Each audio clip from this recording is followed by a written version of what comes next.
The Lord be with you. And with your spirit. A reading from the Holy Gospel according to Luke. Glory to you, O Lord.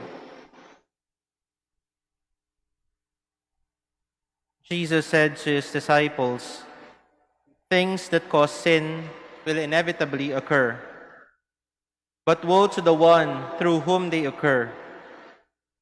It would be better for him if a millstone were put around his neck and he be thrown into the sea, than for him to cause one of these little ones to sin. Be on your guard. If your brother sins, rebuke him, and if he repents, forgive him. And if he wrongs you 7 times in one day, and returns to you 7 times saying, 'I am sorry,' you should forgive him." And the apostles said to the Lord, "Increase our faith." The Lord replied, "If you have faith the size of a mustard seed, you would say to this mulberry tree, 'Be uprooted and planted in the sea,' and it would obey you." The Gospel of the Lord. Praise to you, Lord Jesus Christ. Please be seated. When we were seminarians, a wise priest told us that there are only 2 things that we should be afraid of. First, we should be afraid of falling into sin. And second, leading others to sin. Dalawang bagay lang yung kakatakutan natin. Yung magkasala at dalhin yung iba sa kasalanan. Those are the only 2 things that we should be afraid of. Drawing ourselves away from God because of sin, and leading others away from God because we have caused them to sin. And these 2 things perfectly summarizes what our gospel for today would remind us. But there is something in our gospel that would also make us ask, if things that cause sin will inevitably occur, would it be possible not to sin anymore?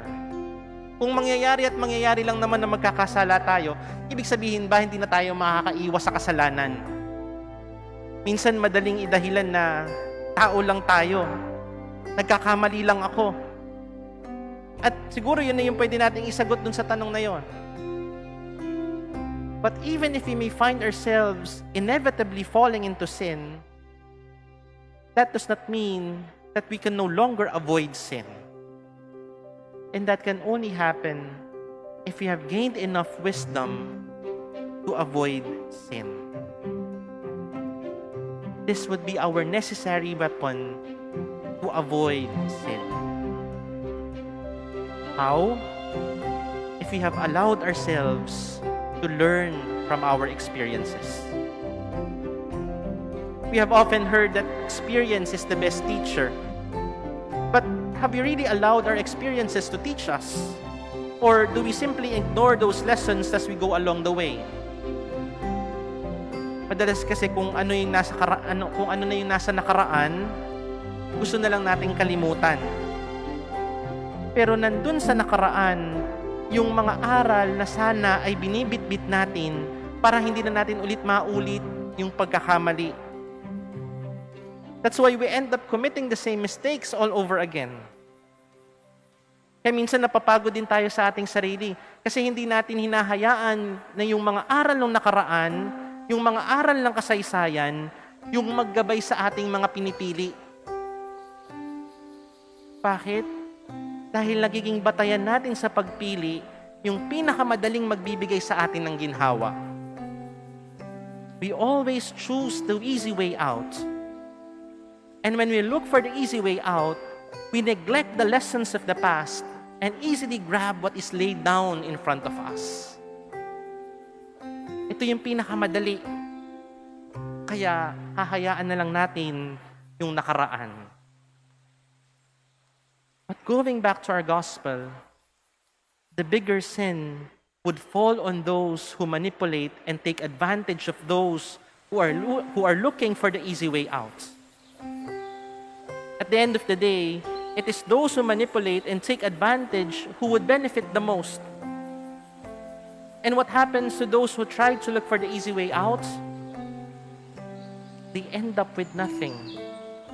And worse, they may find themselves in a more miserable situation than before.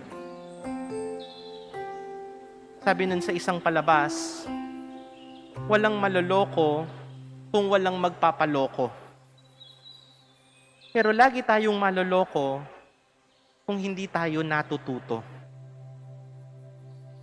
Wisdom is not something that is difficult to attain, because wisdom is always based on truth. And it is our duty to search for that truth in order to gain that wisdom that we all long for. And truth is grounded in reality. Kaya kapag may nahuli na tayo nagsisinungaling, tungkulin natin na ilabas yung katotohanan. Dahil dun lang tayo matututo. Wala tayong matututunan sa kasinungalingan. Lies will never be a foundation for learning. Lies will never be a foundation for wisdom. Because if we allow ourselves to be engrossed in the lies of others, then we can never be assured of a bright future, not only for ourselves, but also for the future generation. Kung naniniwala tayo sa kasabihan na ang sinungaling ay kapatid ng magnanakaw, matitiyak natin na nanakawin ng sinungaling yung magandang kinabukasan na sana ay nakalaan para sa ating lahat. Things that cause sin will inevitably occur. But it is our duty to learn from our mistakes and to gain wisdom from our experiences. Because if we do not allow ourselves to learn from these, then we will be the ones who will be the cause of the sin of others. Hopefully, we will not find ourselves enabling the liars who will take away our future. But as Christians, it is our duty to uphold and defend the truth so that more people will gain wisdom from it.